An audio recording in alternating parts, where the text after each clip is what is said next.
사실 그동안 제가 많이 바빠서 기자님들 인터뷰를 진행하거나 프로그램에 출연하는 것 외에는 유튜브 채널을 통해서 여러 가지 정보를 드리는 것을 하지를 못했었는데요. 오늘은 조금 시간을 내서 최근 많은 분들이 궁금해하시는 사안에 대해서 하나 소개를 해드리려고 하는데요.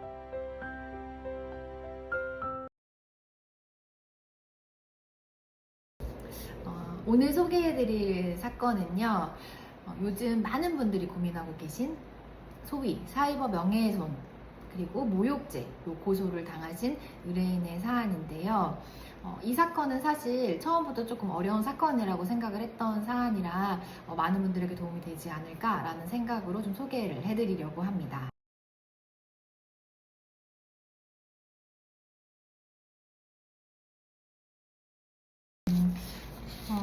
사건을 간단히 소개를 해드리면요. 일단은 저희가 발급해온 불기소 결정서의 근거에 좀 말씀을 드려볼게요. 우선 이 피의 사실의 요지는 피의자가 네이버 뉴스 댓글란에 수차례 고소인에 대한 허위 사실을 적시해서 고소인의 명예를 훼손했다라는 것이고요. 모욕죄와 관련하여서는 피의자가 네이버 뉴스 댓글란에 고소인을 향해 정신병에 걸린 듯한 회사로 표현하는 등 모욕적인 표현을 하였다라는 것입니다. 모든 표현을 다 소개시켜드리기는 좀 그래서 일부 내용만 조금 소개를 해드렸는데요. 사실 정신병에 걸렸다라는 표현이 실제로 모욕죄로 처벌된 사례도 있고 모욕죄로 처벌이 되지 않은 사례도 있습니다. 그런데 이처럼 정신병에 걸렸다라는 표현은 조금 흔하게 많이 사용하는 내용이거든요. 모욕적 표현 중에서도 저도 이런 표현 처음 들어봤어요. 무슨 뜻이에요? 하는 경우도 있지만 이번 사안처럼 흔하게 모욕으로 많이 고소를 당하는 그런 내용들도 있거든요.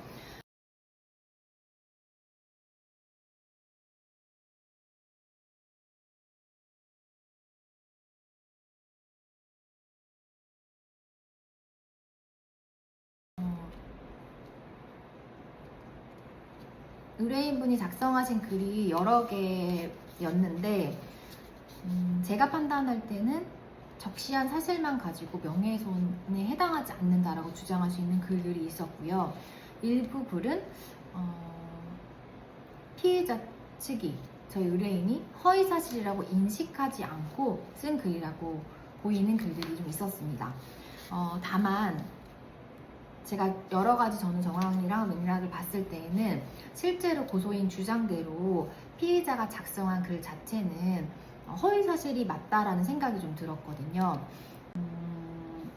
하지만 범죄는 고의가 있어야 되기 때문에 명예훼손과 같은 범죄에서도 허위 사실을 인식하고 허위인 줄 알면서 이러한 글을 써야 하는 것이고요. 공익에 대한 평가와 관련해서는 사실 공익에 대한 평가는 공익적인 목적이 수반될 수 있기 때문에 설령 허위사실이라고 하더라도 허위사실의 인식이 없었고 비방의 목적이 아니었다라고 하면 처벌을 피할 수도 있어서 우선은 허위사실의 인식이 없었다라는 주장을 하는 쪽으로 결정을 했습니다. 모욕과 관련해서는요, 사실 조금 애매했던 부분인 것 같아요. 여러 가지 표현들이 있었는데 그 중에서 좀 공개를 하는 내용은 이제 고소인이 정신병에 걸린 것 같다라는 취지였는데요.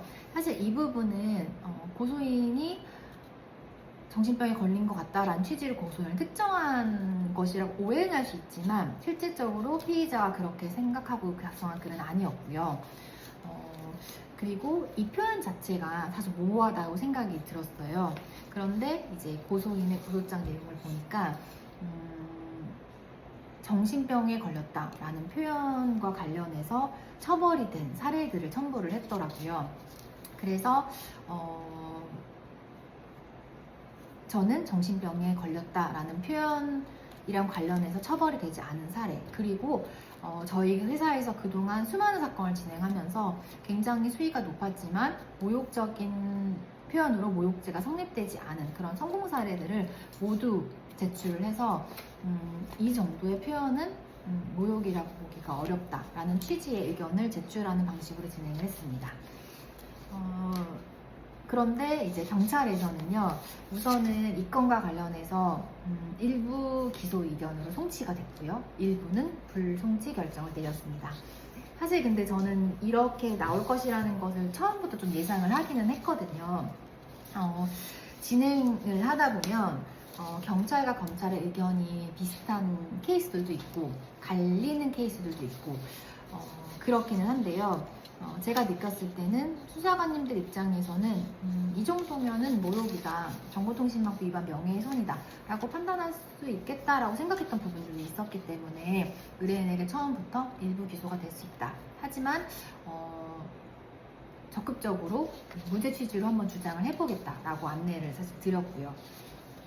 그리고 이제 예상했던 대로 경찰에서 검찰로 일부 기소로 사건이 송치가 되고 두 가지 혐의가 기소 의견에 송치가 됐기 때문에 일단은 그 두 가지가 범죄가 아니라는 점을 입증하기 위해서 좀 노력을 했는데요. 저희가 생각했던 전략은 변경이 된 부분은 없고요. 계속적으로 같은 전략으로 진행을 했고요. 그런데 다행히 최근에 검찰에서 이 사건을 면밀히 살펴보셨고 저희 의견을 그대로 받아들여서 불기소 처분을 내려주셨습니다. 불기소 처분 요지를 보면요, 거의 저희가 주장했던 의견서 내용의 내용 그대로가 기재가 되어 있었는데요.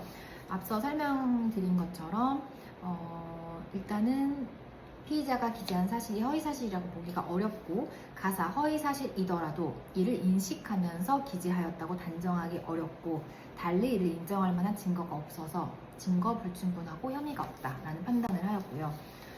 모욕죄랑 관련해서도 해당 표현들이 다소 무례한 방법으로 표시한 것은 사실이지만 개인적인 의견 개진이고 대중의 관심사이기도 하고 그리고 그 표현이 고소인의 인격적 가치에 대한 사회적 평가를 저하시킨다고 단정하기는 어렵다라는 취지로 불기소 처분이 내려졌습니다. 가끔 저희가 처분을 보다 보면 좀 저희 납득이 안 돼서 항고를 진행한다거나 불복을 해야겠다고 생각하는 경우들도 아주 가끔 있긴 하거든요.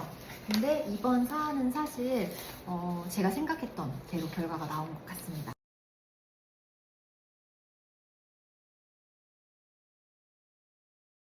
실제로 저희 의뢰인분이 너무 좋아하시면서 감사하다고 메시지도 보내주셔가지고 저도 굉장히 뿌듯했고요.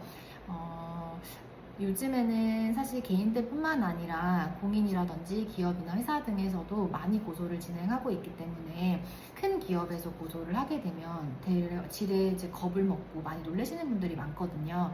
실제로 저도 다양한 회사들 사건을 대리해서 고소 진행을 많이 하고 있기는 하지만 법률적으로 범죄인지 아닌지에 대한 거는 치밀한 다툼이 필요하다고 생각이 들고 전과 기록에 대해서 괜찮다라고 하시는 분들도 있지만 제 개인적인 생각으로는 전과 기록을 남기지 않을 수 있다면 남기지 않는 게 가장 좋다고 생각이 들고요. 그리고 많은 분들이 걱정하시는 것처럼 기소가 되는 경우에는 통상적으로 민사소송으로 손해배상 청구 소송이 들어오기도 하는데 아무래도 불기소 처분이 내려지게 되면 추가적인 손해배상 청구의 가능성은 굉장히 낮아지기 때문에 사건이 여러 건으로 번질 가능성을 낮춰주는 역할도 한다고 생각을 하거든요. 그래서 만약에 사건을 봤을 때 이거는 어쩔 수 없이 처벌이 될 수밖에 없다라고 생각되는 경우도 사실 있긴 있어요. 그런 경우가 아니라고 한다면 법률적으로 어느 정도 전략을 세우셔서 본인이 지금 주장해야 되는 것이 뭔지 파악을 하시고 집중해서 법률적인 주장을 해보시는 것도 괜찮을 것 같다라고 생각이 들었습니다.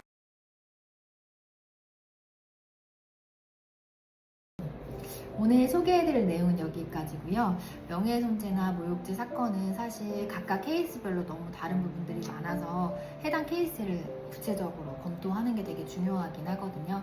그래서 궁금하신 건이 있으시면 언제든지 연락 주시고 혹시 법률 상담이 필요하시다고 하면 태연법률사무소로 연락 주시면 상세하게 안내드리도록 하겠습니다. 감사합니다.